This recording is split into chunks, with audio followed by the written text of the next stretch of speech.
में कोरोना के मामले बेतहाशा बढ़ रहे हैं। ऐसा लग रहा है राजधानी लॉकडाउन की ओर जा रही है। ऐसे में जरूरी है कि हम होशियारी बरतें और कोरोना से बचने के नियमों का पालन करते रहें। मैं हूं आशुतोष त्रिपाठी और आप देख रहे हैं दिल्ली एनसीआर दिन भर। सबसे पहले नजर सुर्खियों पर।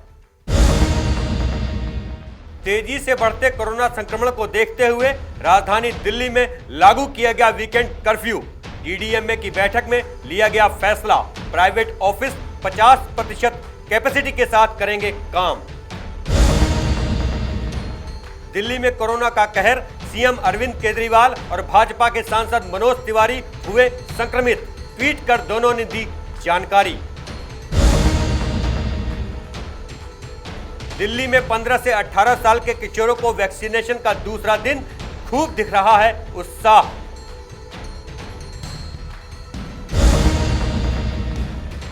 जैकेट के लिए दोस्त की हत्या कर नाले में फेंका शव। 4,500 किलोमीटर भाग दौड़ के बाद पकड़े गए हत्यारे। दिल्ली में फिल्मी स्टाइल में चोरी करने वाले बंटी बबली गिरफ्तार। 4 महीने पहले हुई थी शादी।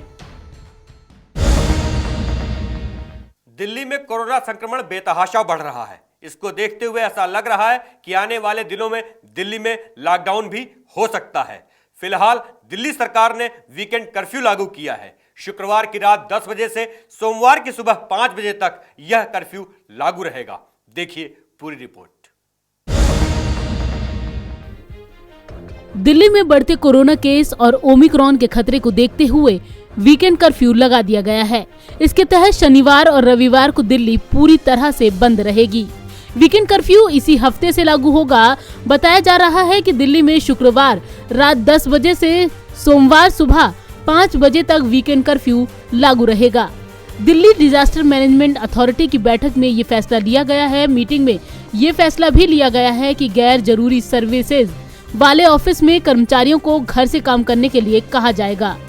वीकेंड कर्फ्यू के दौरान किसी भी गैर जरूरी आवाजाही की अनुमति नहीं दी जाएगी। इसके अलावा एक अहम फैसला ये भी लिया गया है कि दिल्ली मेट्रो और बस पूरी क्षमता के साथ दौड़ेंगी, जिससे यात्रियों को काफी राहत मिलेगी। बैठक के बाद डिप्टी सीएम मनीष सिसोदिया ने प्रेस कॉन्फ्रेंस कर वीकेंड कर्फ्यू के फैसले के बारे में जानकारी दी। लेकिन बढ़ते हुए केसेस को देखते हुए सरकार भी इस बात को लेकर चिंतित है कि ये बहुत तेजी से ना फैले। इसको जितना नियंत्रित किया जा सके, क्योंकि इसकी कोई डायरेक्ट दवाई तो है नहीं, तो इसको जितना हम नियंत्रित कर सकें, इसके बढ़ने की स्पीड को जितना हम नियंत्रित कर सकें, उतना हम इसको ठीक से मैनेज कर सकते हैं। तो इसलिए आज डीडीएमए की बैठक में सरकार ने कुछ फैसले लिए। उसमें सबसे इम्पोर्टेंट है कि दिल्ली में सैटरडे और संडे को यानी वीकेंड्स पर अब कर्फ्यू रहेगा। तो लोगों से अपील है कि कर्फ्यू के दौरान बाहर ना निकलें। बहुत ज़रूरी होने पर हॉस्पिटल या कोई बहुत एसेंशियल ज़रूरत पर ही बाहर निकलें, लेकिन सैटरडे संडे को कर्फ्यू का पालन करें, घर में रहें, वर्क फ्रॉम होम करें या परिवार के साथ बैठें। दूसरा, केसेस ना बढ़ें, इसलिए ये भी फैसला लिया गया कि जितने भी गवर्नमेंट ऑफिसेज हैं उनमें एसेंशियल सर्विस वाले ऑफिसेज को छोड़कर सबको अभी दफ्तर आने से मना किया जाएगा और केवल ऑनलाइन या वर्क फ्रॉम होम कराया जाएगा। तो government offices work from home mode पे रहेंगे या ऑनलाइन मोड पे रहेंगे। प्राइवेट ऑफिसेज को 50% अलाउ किया जाएगा। वो 50% कैपेसिटी ऑफलाइन रखें और 50% ऑनलाइन या वर्क फ्रॉम होम रखें। एक और समस्या अभी पिछले दिनों में आ रही थी कि जो हमारे बस स्टॉप्स हैं दिल्ली में, लोग क्योंकि किसी न किसी काम से बाहर निकल ही रहे हैं, तो जो बस अड्डे हैं, बस स्टॉप्स हैं, बस स्टैंड हैं छोटे छोटे, और जो मेट्रो के स्टेशंस हैं, वो सुपर स्प्रेडर बनने का खतरा आ रहा था। क्योंकि आधी संख्या कर दी गई थी मेट्रो में कैपेसिटी की और साथ साथ बसेस में भी कैपेसिटी की, वो आधी कर दी गई थी संख्या, और उसकी वजह से मेट्रो स्टेशंस पर बहुत लंबी लंबी लाइनें लग रही थी। बस स्टॉप्स पर बहुत लंबी लंबी लाइन लग रही थी, वहाँ भीड़ हो रही थी, कई जगह भीड़ अनियंत्रित भी हुई, और ऐसे में कोरोना ओमिक्रॉन जो है वो सुपर स्प्रेड हो सकता है वहाँ से। इसलिए इसको देखते हुए ये भी फैसला लिया गया कि बसें और मेट्रो पूरी कैपेसिटी पे चलेंगी, लेकिन एक भी व्यक्ति को बिना मास्क के अंदर अलाउ नहीं किया जाएगा। ये फैसला डीडीएमए द्वारा और अधिक प्रतिबंधों पर चर्चा करने के लिए बुलाई गई बैठक के बाद लिया गया है। दिल्ली में पिछले कुछ दिनों से कोविड-19 संक्रमणों में भारी वृद्धि देखी जा रही है। राज्य सरकार के स्वास्थ्य बुलेटिन में बताया गया कि दिल्ली में बीते 24 घंटे में 4099 नए कोविड मामले दर्ज किए गए, जबकि पॉजिटिविटी रेट बढ़कर 6.46% हो गया है। दिल्ली के स्वास्थ्य मंत्री सत्येंद्र जैन ने सोमवार को बताया कि ओमिक्रॉन अब दिल्ली में कोविड-19 का प्रमुख रूप है। जीनोम सीक्वेंसिंग के लिए भेजे गए 81% सैंपल्स में ओमिक्रॉन मिला है। कोरोना के बढ़ते हुए केसों को देखते हुए दिल्ली एम्स ने सर्दियों की बची हुई छुट्टियां रद्द कर दी हैं। एम्स ने सभी स्टाफ से जल्द ड्यूटी पर लौटने को कहा है। इसी बीच खुद दिल्ली के मुख्यमंत्री अरविंद केजरीवाल भी कोरोना पॉजिटिव पाए गए हैं, जिसके बाद दिल्ली में वीकेंड कर्फ्यू लगाने का ये अहम फैसला लिया गया है। इसके अलावा दिल्ली में नाइट कर्फ्यू पहले से ही लागू है। नवोदय टाइम्स के लिए संगीता सिंह की रिपोर्ट, दिल्ली। कोरोना संक्रमण तेजी से बढ़ रहा है और इसके प्रभाव में नेता भी आ रहे हैं। दिल्ली के मुख्यमंत्री अरविंद केजरीवाल ने ट्वीट कर जानकारी दी कि वह कोरोना संक्रमित हो गए हैं। इसके अलावा भारतीय जनता पार्टी के सांसद मनोज तिवारी भी कोरोना संक्रमित हो गए हैं। दिल्ली के मुख्यमंत्री और आम आदमी पार्टी के राष्ट्रीय संयोजक अरविंद केजरीवाल कोरोना पॉजिटिव हो गए हैं। इस बात की जानकारी अरविंद केजरीवाल ने ट्विटर पर दी। दिल्ली के मुख्यमंत्री अरविंद केजरीवाल ने कहा कि मेरा कोरोना टेस्ट पॉजिटिव आया है। कोरोना के हल्के लक्षण हैं और वो घर पर आइसोलेट है। इतना ही नहीं, केजरीवाल ने अपने संपर्क में आने वालों से खुद को आइसोलेट करने और कोविड-19 की जांच कराने को कहा है। दिल्ली सीएम के बाद बीजेपी के सांसद मनोज तिवारी कोरोना संक्रमित पाए गए। मनोज तिवारी ने खुद ट्वीट कर इसकी जानकारी दी। मनोज तिवारी ने बताया कि उन्होंने लक्षण दिखने पर खुद को आइसोलेट कर लिया था। बता दें कि दिल्ली सीएम केजरीवाल ने सोमवार को देहरादून में एक जनसभा को संबोधित किया था। उससे पहले रविवार को लखनऊ में उन्होंने एक रैली की थी। वहीं दिल्ली में ओमिक्रॉन वेरिएंट आने के बाद पिछले 2 हफ्तों में कोरोना के मामलों में वृद्धि देखी जा रही है। दिल्ली में ओमिक्रॉन की डरा देने वाली रफ्तार भी सामने आई है। यहाँ कोरोना के जितने मरीज मिल रहे हैं, उनमें से 81 में ओमिक्रॉन पाया जा रहा है। हालांकि केजरीवाल और मनोज तिवारी ओमिक्रॉन से संक्रमित हैं या नहीं, इसकी पुष्टि नहीं हो सकी है। ब्यूरो रिपोर्ट, नवोदय टाइम्स, नई दिल्ली।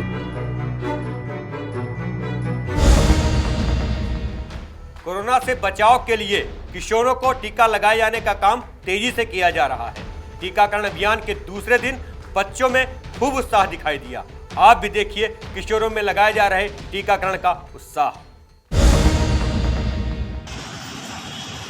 कोरोना महामारी की तीसरी लहर के खतरे को देखते हुए सरकार ने किशोरों का टीकाकरण शुरू कर दिया है। सबसे पहले 15 से 18 वर्ष आयु वर्ग के बच्चों को टीका लगाया जा रहा है। दिल्ली के वैक्सीन सेंटरों पर बच्चों में वैक्सीन के प्रति जागरूकता और परिजनों में उत्साह देखने को मिला। मेरी दोनों वैक्सीन लग चुकी है और मैं इन सरकार की जो ये सुविधा चलाई है 15 साल से 18 साल के बच्चों के लिए बहुत अच्छी कर दी है, क्योंकि स्कूल जाना होगा तो बच्चों को वैक्सीन लगा के जाना जरूरी है। क्योंकि आजकल के देख रहे हो कि कितने ज़्यादा मतलब वैक्सीनेशन के वो चल रहे हैं, ठीक है, तो लगवाना जरूरी है। इसलिए थैंक यू सरकार के लिए मैं थैंक यू बोलना चाहूँगा। वैक्सीन से थोड़ा सा कंट्रोल लगा और स्कूल खुलने के चांस बढ़ेंगे तो फ़ायदा ही है हमारा।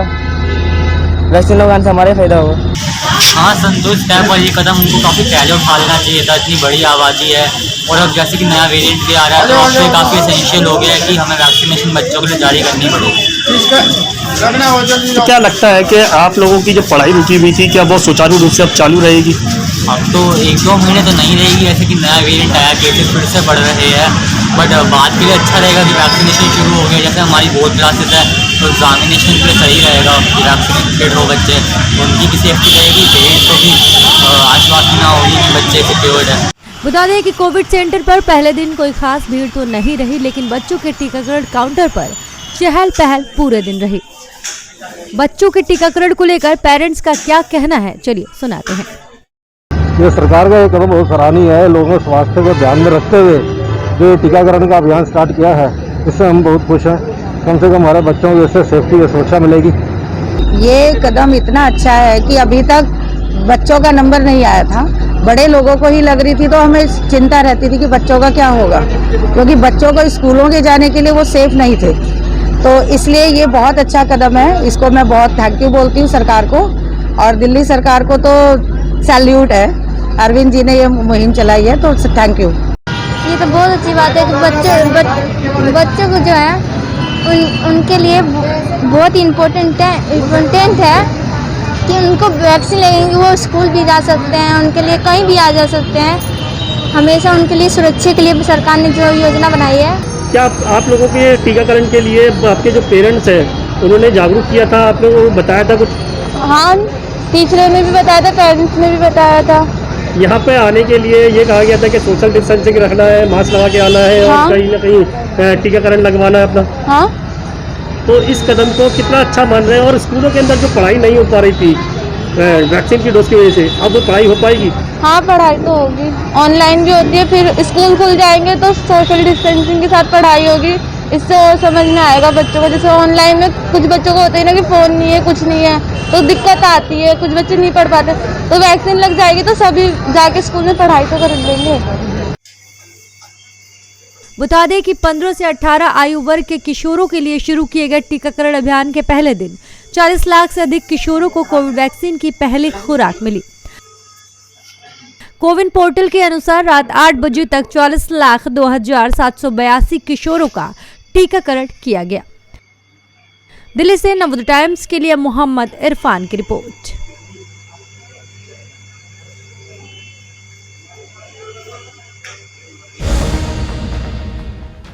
अब बात करते हैं एक सनसनीखेज वारदात की, जिसमें कुछ बदमाश किस्म के युवकों ने एक जैकेट के लिए अपने दोस्त की हत्या कर दी। इसके बाद वह करीब 5 राज्यों में होते हुए गुजरात भाग गए। पुलिस ने 5 राज्यों में छापेमारी की और करीब 4,500 किलोमीटर की दौड़ भाग के बाद हत्यारे पकड़े गए। देखिए पूरी रिपोर्ट।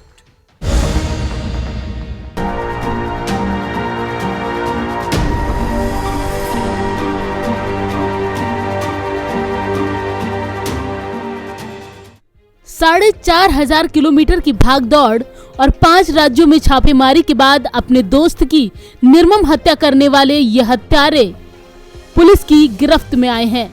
दिल्ली के राजा पार्क थाने इलाके में नाले में सड़ी गड़ी हालत में 18 साल के युवक संतोष की लाश मिली थी। मृतक पिछले करीब 10 दिनों से थाना मंगोलपुरी स्थित अपने घर से लापता था।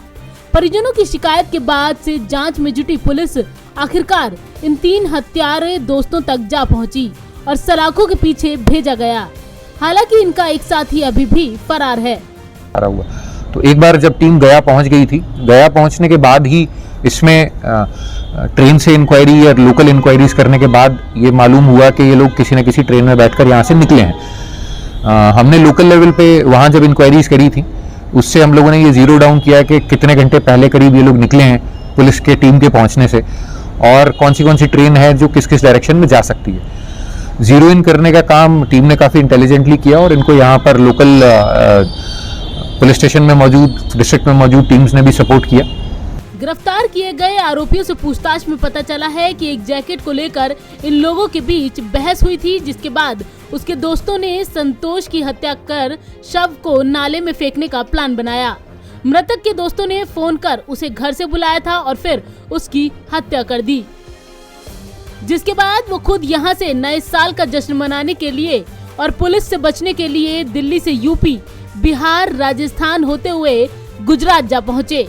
इनकी तलाश में जुटी पुलिस ने 5 राज्यों में चक्कर काटे और फिर गुजरात से इन्हें अरेस्ट किया है, जिसके बाद इन्होंने एक के बाद एक अपने गुनाहों को कबूल कर लिया।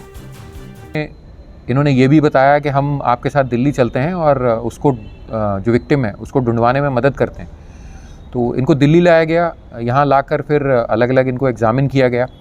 अलग अलग एग्ज़ामिनेशन में घटनाक्रम ये सामने आया कि जो 25 तारीख है, 25 तारीख को दोपहर में एक इनके बीच में झड़प हुई थी, जिसमें इन्होंने ये बताया कि जो विक्टिम है संतोष, उसके पास एक अच्छी क्वालिटी की जैकेट थी। उस जैकेट को प्रिंस और हर्षू चाहते थे कि ये जैकेट उनको कुछ कुछ दिन के लिए पहनने को मिल जाए, जिससे वो अपने सर्कल में कुछ लड़कियों को इम्प्रेस कर पाएँ।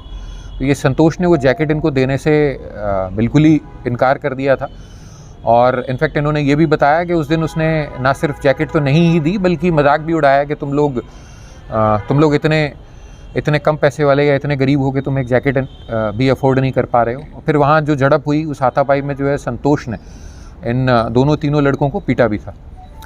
तो इस ह्यूमिलिएशन का बदला लेने के लिए इन्होंने ये बताया है कि इन्होंने ये प्लान बनाया कि इसको मज़ा चखाते हैं, पहले शराब पिलाते हैं, पार्टी के बहाने इन्होंने इसको बुलाया। तो विक्टिम को इन्होंने एक पीसीओ है यहीं मंगोलपुरी में ही स्थित, उस पीसीओ से इन्होंने कॉल किया। कॉल करने के बाद इन्होंने उसको जो चर्च है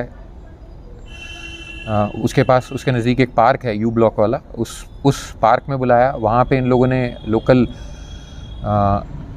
लिकर शॉप से लिकर परचेज़ करी।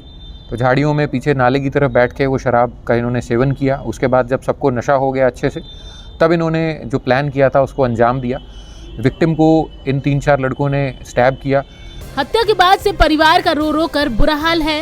अब पीड़ित परिवार आरोपियों के खिलाफ सख्त से सख्त सजा की मांग करते हुए इंसाफ की गुहार लगा रहा है। वहीं पोस्टमार्टम के बाद परिवार ने मृतक का दाह संस्कार कर दिया है।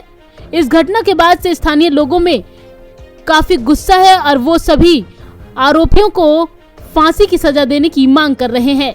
इस घटना में मंगोलपुरी थाना पुलिस की कार्यशैली भी काबिले तारीफ रही है, जिन्होंने दिन रात एक कर आरोपियों को आखिरकार गिरफ्तार कर लिया।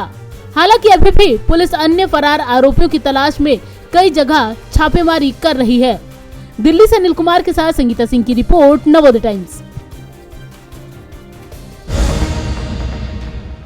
अंत में बात करते हैं दिल्ली पुलिस की एक गुड वर्क की। जी हां, पुलिस ने एक ऐसे जोड़े को पकड़ा है जो बंटी बबली फिल्मी स्टाइल में वारदातों को अंजाम देता था। यह दोनों फिल्म देखकर प्रभावित हुए थे और उसके बाद झपटमारी और दूसरी आपराधिक प्रवृत्ति में लिप्त हो गए थे। देखिए पूरी रिपोर्ट। दिल्ली में इंद्रपुरी में रहने वाले पति पत्नी बंटी बबली फिल्म से प्रभावित होकर झपटमारी करने लगे थे, लेकिन उनकी होशियारी काम नहीं आई। एक ही वारदात को अंजाम देने के बाद पुलिस के हत्थे चढ़ गए और दक्षिण पश्चिमी जिले के स्पेशल सेल ने पति पत्नी दोनों को गिरफ्तार कर लिया। दरअसल दंपत्ति ने 4 महीने पहले लव मैरिज की थी। मामले की पुष्टि करते हुए डीसीपी गौरव शर्मा ने बताया कि पति ने अपनी पत्नी की महंगी फरमाइशें पूरी करने के लिए अपराध को अंजाम दिया। क्या है पूरी वारदात, चलिए सुनवाते हैं। 23 दिसंबर को इसी साल का जो 2021 बीता है, उसमें एक हमारे को वारदात रिपोर्ट हुई जिसमें पता लगा कि स्नैचिंग हुई है एक लड़की के साथ में और मोबाइल फ़ोन छीनने वाला एक कपल है, एक लड़का और एक लड़की हैं। तो जैसे कि स्नैचिंग में होता है कि ये हमारे लिए एक अनकॉमन इन्फॉर्मेशन थी कि नॉर्मली देखा जाता है तो लड़के होते हैं बाइक पे, लड़का लड़की का पाया जाना बड़ा डिफरेंट था। तो उसी पे हमने काफ़ी सारी टीम बनाई, क्योंकि चेकिंग के दौरान भी लेडीज़ जहाँ बैठी होती हैं, हमारे लिए चेकिंग करना भी थोड़ा सा we have to take lot of caution there. तो it was a big challenge for us और हमने उसी चीज़ के दिमाग में रख के टीम्स बनाई। हमारे स्पेशल स्टाफ की भी टीम उस पर एक्टिव हो गई और फाइनली हमने इनको पकड़ लिया। ये हस्बैंड एंड वाइफ हैं जो हमारे एक्यूज़ड हैं। इसमें हस्बैंड का नाम गौरव मल्होत्रा अलियास गुरबचन है, इसकी उम्र 24 साल है और ये बुद्धनगर जेजे कॉलोनी इंदरपुरी इलाके का रहने वाला है। 4 महीना पहले ही अभी लव मैरिज करके इसने शादी करी है। और बंटी बबली अभी जो मूवी आई है, उस मूवी से ये लोग इंस्पायर हुए। इसकी वाइफ की इच्छा थी कि नए साल पे इसका हस्बैंड इसको एक महंगे वाला स्मार्टफोन गिफ्ट करे, जो कि उसकी क्षमता नहीं थी। नॉर्मली ये लड़का जो है, इसके फादर जो है एक छोटी सी मीट शॉप चलाते हैं, तो इतनी इनके पास अभी इनकम नहीं थी कि ये एक महंगा फ़ोन अफोर्ड कर पाता। तो बंटी बबली मूवी को देख के इन्होंने रियल लाइफ में बंटी बबली बनने की कोशिश करी और ये मोबाइल इन्होंने छीना। और फाइनली स्पेशल स्टाफ की जो हमारी टीम रही, उसने टेक्निकल सर्वेलेंस से बिल्कुल अपनी मुस्तैदी बरतते हुए इनको पकड़ा और मोबाइल इनसे हमने रिकवर कर लिया। क्या बंटी बबली और भी इससे पहले कर चुके हैं? अभी जैसे हमने इंटेरोगेशन इनका किया है, प्रीवियस इन्वॉल्वमेंट इनका कोई भी निकल के नहीं आया है। बाकी अभी इस तरह की और जहाँ पे लड़का लड़की वारदात में शामिल हुए पाए जाने की संभावना बन रही है। दिल्ली पुलिस ने इलाके के कई सीसीटीवी फुटेज को खंगाला, साइबर सेल की भी मदद ली। उसके बाद दिल्ली पुलिस की टीम ने इन दोनों बंटी और बबली को गिरफ्तार किया। पुलिस की गिरफ्त में आने के बाद उन्होंने खुलासा किया कि इन्होंने अपने सपने को पूरा करने के लिए पहले बंटी और बबली फिल्म देखी, उसके बाद उसी तर्ज पर अपराध की दुनिया में कूद गए।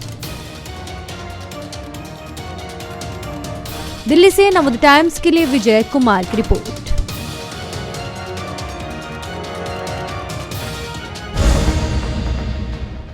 दिल्ली एनसीआर दिन भर में अभी के लिए इतना ही। मुझे दीजिए इजाजत। अगर आप हमें YouTube पे देख रहे हैं तो सब्सक्राइब करें, अगर Facebook पे देख रहे हैं लाइक करें। नमस्कार।